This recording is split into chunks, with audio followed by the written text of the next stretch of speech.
Herkese merhaba, ben Zeynep. Hobisever YouTube kanalıma hoş geldiniz. Bugün sizlere iki renkten oluşan yuvarlak lif modeli anlatımıyla yine karşınızdayım. Lif modelimiz oldukça kolay bir lif arkadaşlar. Şöyle hemen tığ numaramla başlamak istiyorum.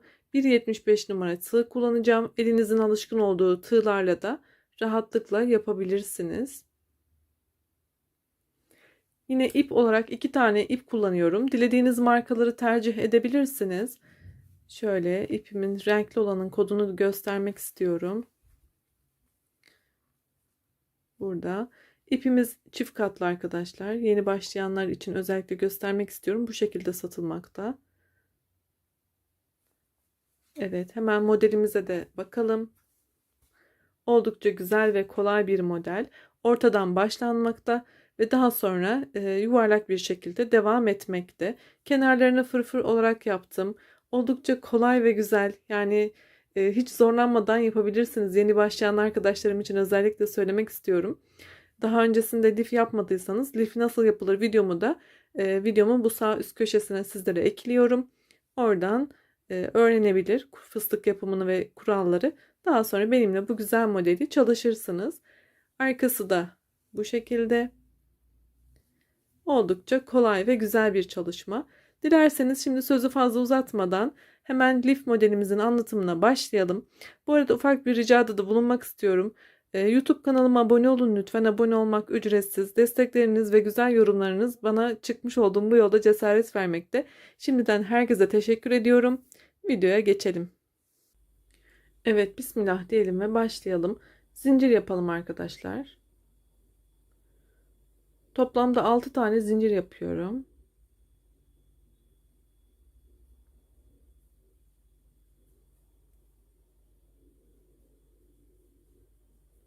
Ve ilk yapmış olduğum zincire batarak küçük bir yuvarlak halka yapıyorum. Bir tane de zincir yaptım. Halkamın içine ipimi uzatıp üstüne sarıyorum ve halkanın içerisine fıstık yapalım. 4 kere saracağım ben.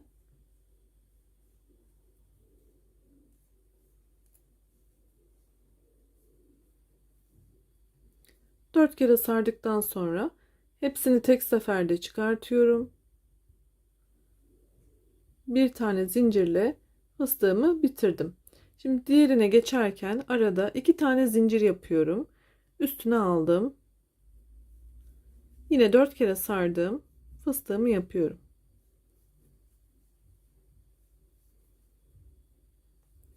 Hepsini tek seferde topladım. Bir zincirle kapattım. Arada 2 zincir devam ediyorum.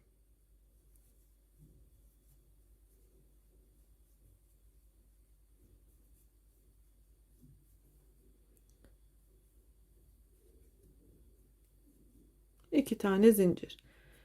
3 tane yaptık. Şimdi 6 tane olana kadar devam edelim.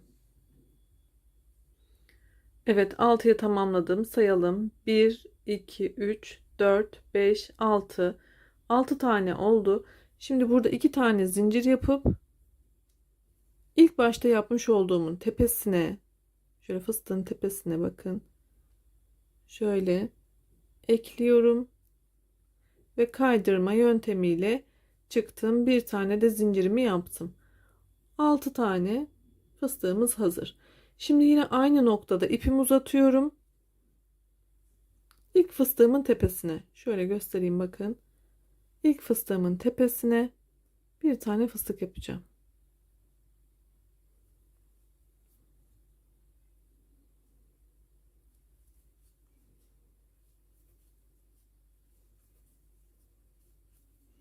Yine 4 kere sardım. Hepsini tek seferde çıkarttım. Kapattım. 2 tane zincir üstüne aldım. Yine aynı noktaya bir fıstık daha yapıyorum.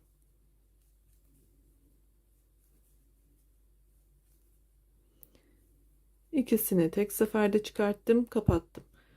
Bakın şöyle ilk fıstığın tepesine 2 tane fıstığımı yaptım.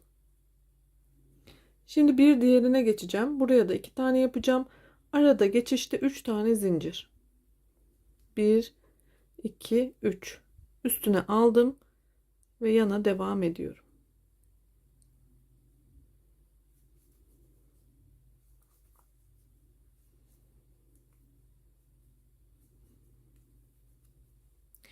Buradaki fıstıkların arasında 2 tane zincir, aynı noktaya tekrar bir fıstık daha.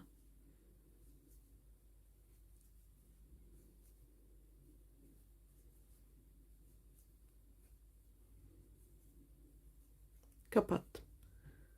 Bu şekilde.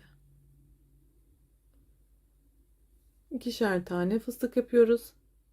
Bir tane fıstığın üstüne. Bir diğerine geçerken yine arada 3 tane zincirimizi yapalım. Üstüne aldım ve tekrar yan tarafa da önce 4 kere sardım, fıstığımı yapıyorum, kapatıyorum. 2 zincir, aynı noktaya tekrar bir fıstık daha yapıyorum, kapattım. Diğer dilime geçerken 3 tane zincir. Bu sıramı da sona kadar tamamlıyorum. Şurada buluşalım. Burada sona kadar ilerledim. Tüm fıstıkların tepesine 2'şer tane fıstığımızı yaptık. Ara geçiş zincirlerimiz 3. 2 tane fıstığımızın arasındaki 2 zincir. Şimdi kapatalım arkadaşlar. 3 tane zincirimizi yaptık. İlk başta yaptığımız fıstığın tepesine yine kaydırma yöntemiyle kapattım. Şimdi buradaki 2 tane fıstığımızın orta noktasındaki boşluğa ilerleyeceğiz. Şöyle ilerledim. Bir zincir yaptım.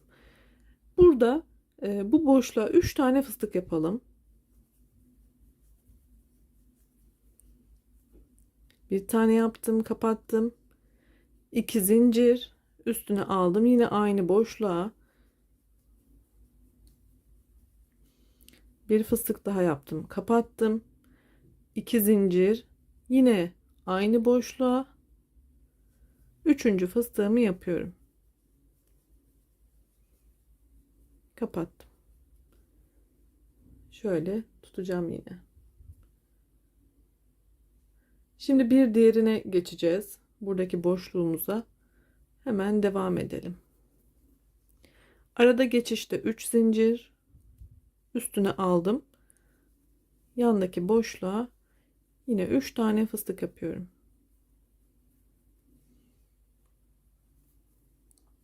Arada 2 zincir. 3'e tamamlayalım.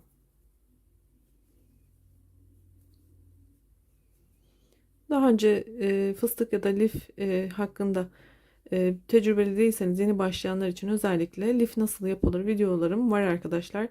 Fıstık yapımından tutun da bütün teknikleri anlattım. Oynatma listeme bakarsanız sevinirim. Evet, buraya da 3 tane yaptım. Burada da var. Şimdi tüm boşluklara 3'er tane yapalım. Sonda buluşalım. Evet, sona kadar ilerledim. Tüm fıstıklara 3'er tane fıstık yaptık. Şimdi sıra sonunda yine 3 zincirimi yapıyorum.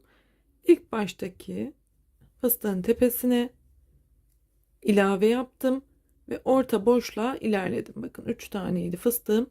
Şimdi ilk boşluğa geçelim. Bir zincir. Şimdi bu 3 tane fıstığı 4'e çıkartacağız. 2 tane buraya, 2 tane buraya. Uzatalım, hemen başlayalım. Bir fıstık yaptım, kapattım. 2 zincir, aynı boşluğa bir fıstık daha yaptım. Bakın 2 tane. Şimdi buraya geçeceğiz.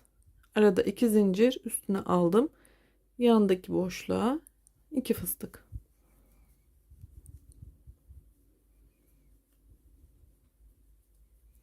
İki zincir.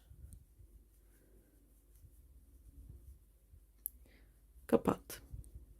Bakın 4 tane fıstığım oldu. Şimdi diğer dilime geçeceğiz arkadaşlar. Burada yine 3 tane zincir yapıyorum. Üstüne aldım.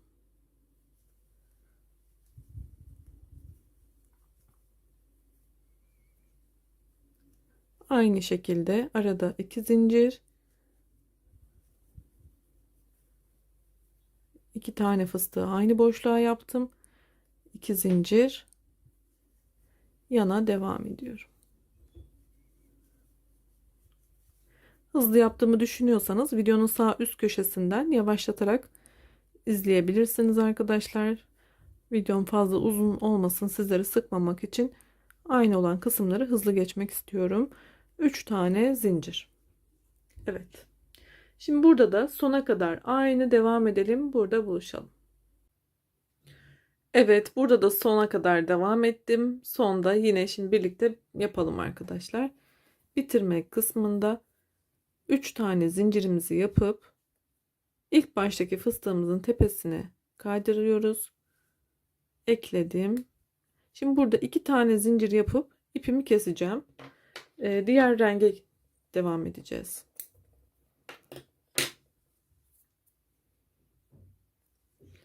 Hemen şöyle yine kısaca özetleyeyim arkadaşlar. Ortada 6 tane fıstıkla başladık. Sonra hepsinin tepesine 2 tane. Sonra 3 tane. Daha sonra ise 4 tane yaptık. Yuvarlak olacak şekilde devam ettik. Şimdi diğer rengimi alıyorum. İpimi kopardığım noktadan şöyle ipi de arasında alarak şu boşluğa ipimizi zincirle sabitleyelim. Burada iplerimi de tutuyorum. Bakın buradayım. Şimdi bu boşluğa 2 tane fıstık yapıyorum. Kapattım. 2 zincir, aynı boşluğa tekrar bir fıstık daha yapıyorum. Kapattım. Şöyle hemen sizlere göstereceğim. Bakın burada 2 tane fıstığımı yaptım. Arada 2 tane zincir yapıyorum ve buradaki boşluğuma 2 tane fıstığın ortasındaki 3 zincirlik boşluğa bir tane fıstık yapıyorum.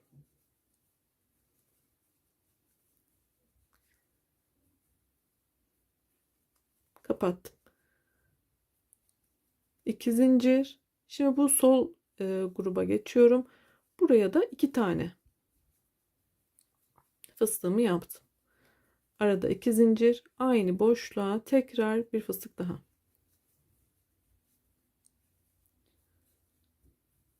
Diğer dilime geçerken 3 tane zincir.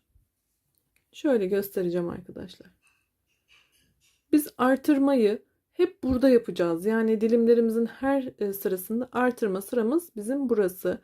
Bir sonraki sırada buraya bir, buraya ikinciyi yapacağız ve lifimiz yuvarlak bir şekilde büyüyecek. Kenarlar hep aynı devam edecekler. Şimdi diğerine de geçelim. Her sırada artırma mantığını da göstereceğim.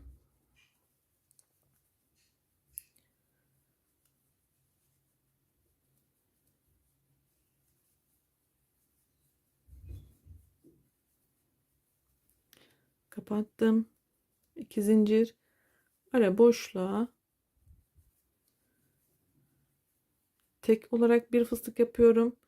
Birinci sıramdayım çünkü pembede.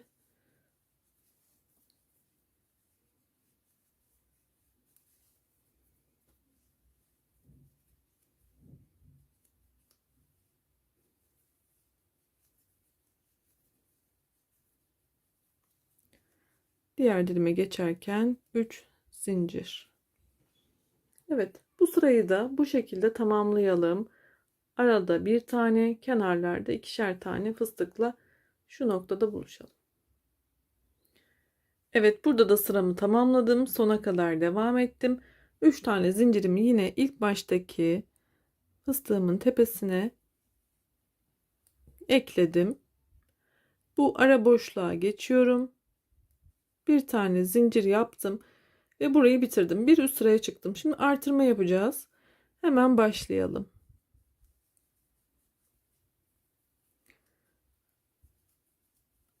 İlk boşluğa 2 tane fıstık. Arada 2 zincir. Buradaki bir tane fıstığın sağına ve soluna birer tane fıstık yapacağız.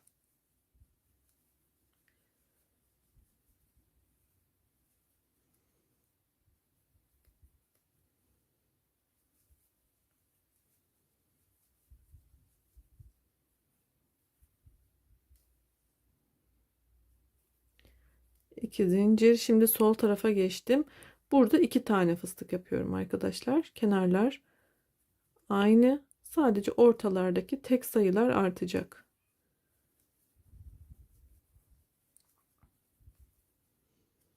Bir sonraki dilime geçerken 3 tane zincir.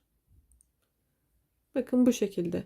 Başlangıçlar hep ikişer tane fıstık. Bu sağ ve sol ikişer tane fıstık. Aradaki fıstık 1 iken 2'ye çıktı. Bir sonraki sırada ise yine burayı 2 yapıyoruz. Aynı. Bakın buraya 1, 2, 3 tane tek fıstık yapacağız. Ve artırma yapacağız. Bir sonraki sırada yine burada artırma olacak. 4'e, 5'e, 6'ya. Bu şekilde lifimiz büyümeye devam edecek. Ben şimdi derseniz bundan sonraki mantığımız aynı. Her sırada ekleyip devam edeceğiz. Biraz daha büyüteyim sizlere. O şekilde hem model üstünde göstermiş olurum. Yapıp geliyorum arkadaşlar. Evet, ben lifimi yaptım. Büyüterek devam ettim. Hemen sizlere şöyle sırayla sayarak göstermek istiyorum. Bakın bu orta boşluğumdan sonra toplamda 1, 2, 3 sıra beyaz. 1, 2, 3, 4, 5 sıra pembe. 1, 2, 3 sıra tekrar beyaz olacak şekilde toplamda orta boşluğumu saymadan 11 tane sıra yaptım. Hemen şöyle yakından da tekrar göstermek istiyorum. Bizler burada kalmıştık arkadaşlar. Bundan sonrası aynı şekilde devam etmekte. Sağ kenarda ikişer fıstıklar, sol kenarda da ikişer fıstıklar. Burada bir tane olan fıstığımızı 2'ye artırdık. Sonraki sırada 1, 2, 3'e artırdık. Bir sonraki sırada yine 4, 5 bu şekilde sona kadar devam ettik. Eğer dilerseniz bu artırma ve büyütme işlemini istediğiniz boyuta gelene kadar devam edebilirsiniz. Şöyle sizlere gösterdikten sonra şimdi ipimi koparmadım. Aynı olduğum noktadayım. Ara boşluğa geçtim ve burada kenar süslemesini yapalım arkadaşlar. Kameramı yaklaştırıp devam ediyorum. Evet, 2 tane fıstığımızın orta noktasındayım. İpimi uzattım. Buradaki mesafeyi istediğiniz boyutlarda yapabilirsiniz. Sonra ipimi üstüne sarıyorum ve buradan bir tane ilmeğimi yine uzatıyorum. Şöyle uzunca trabzan yapacağız. Önce ikisini çıkartıyorum. Bakın şöyle 2 tane kaldı. Şimdi bu ikisini çıkartıyorum. Bu bir, üstüne aldım. Tekrar aynı yuvadayım. İpimi uzattım. Bakın yine 3 tane ilmeğim var. İkişer ikişer çıkartıyorum. Üstüne aldım. Uzattım. İkişer ikişer çıkıyorum.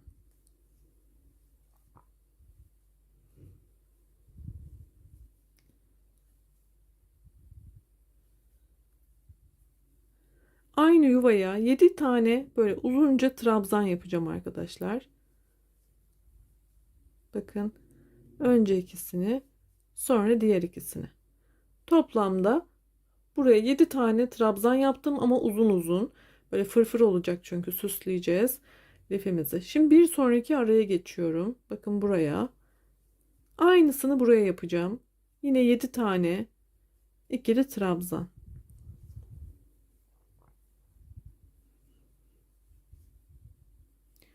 İkişer ikişer çıkıyorum. Toplam 3 olmuş. 4 5 6 7. Oldukça kolay ama çok da güzel gözüküyor.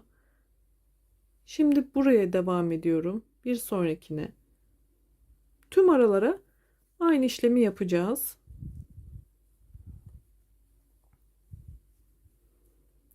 Burada dikkat etmeniz gereken uzunluklarını eşit tutmaya çalışın arkadaşlar.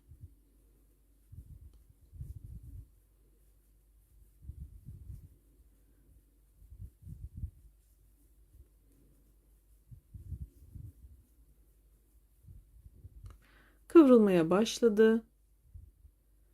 Şimdi bu araya geçeceğim. Bütün aralara tek tek yapacağız arkadaşlar. Hepsine buraya da 7'şer tane benim gibi uzun uzun trabzan yapalım. Bitirelim. Bu sonda buluşalım. Evet, ben bütün kenarları yine Böyle uzun trabzanlarımı yaparak tamamladım arkadaşlar. Şöyle sona kadar geldim. Bakın ilk başlangıç yerimdeyim. Tüm kenarlarını yaptım. Şöyle kıvrıldı. Zaten bu da bizim istediğimiz bir durum. Evet, şimdi bitirirken ilk başta yapmış olduğumuzun tepesine bu şekilde ekliyorum. Kaydırma yöntemiyle burada da 2 tane zincir yaparak ipimi kesiyorum.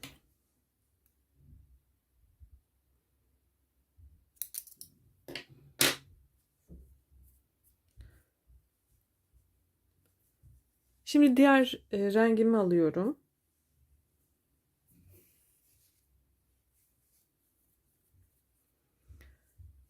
Kesmiş olduğum noktadan başlayacağım. Şöyle bir boşluktan ipimi geçirdim. Beyazı da biraz içinde yürütüp kaybedeceğim.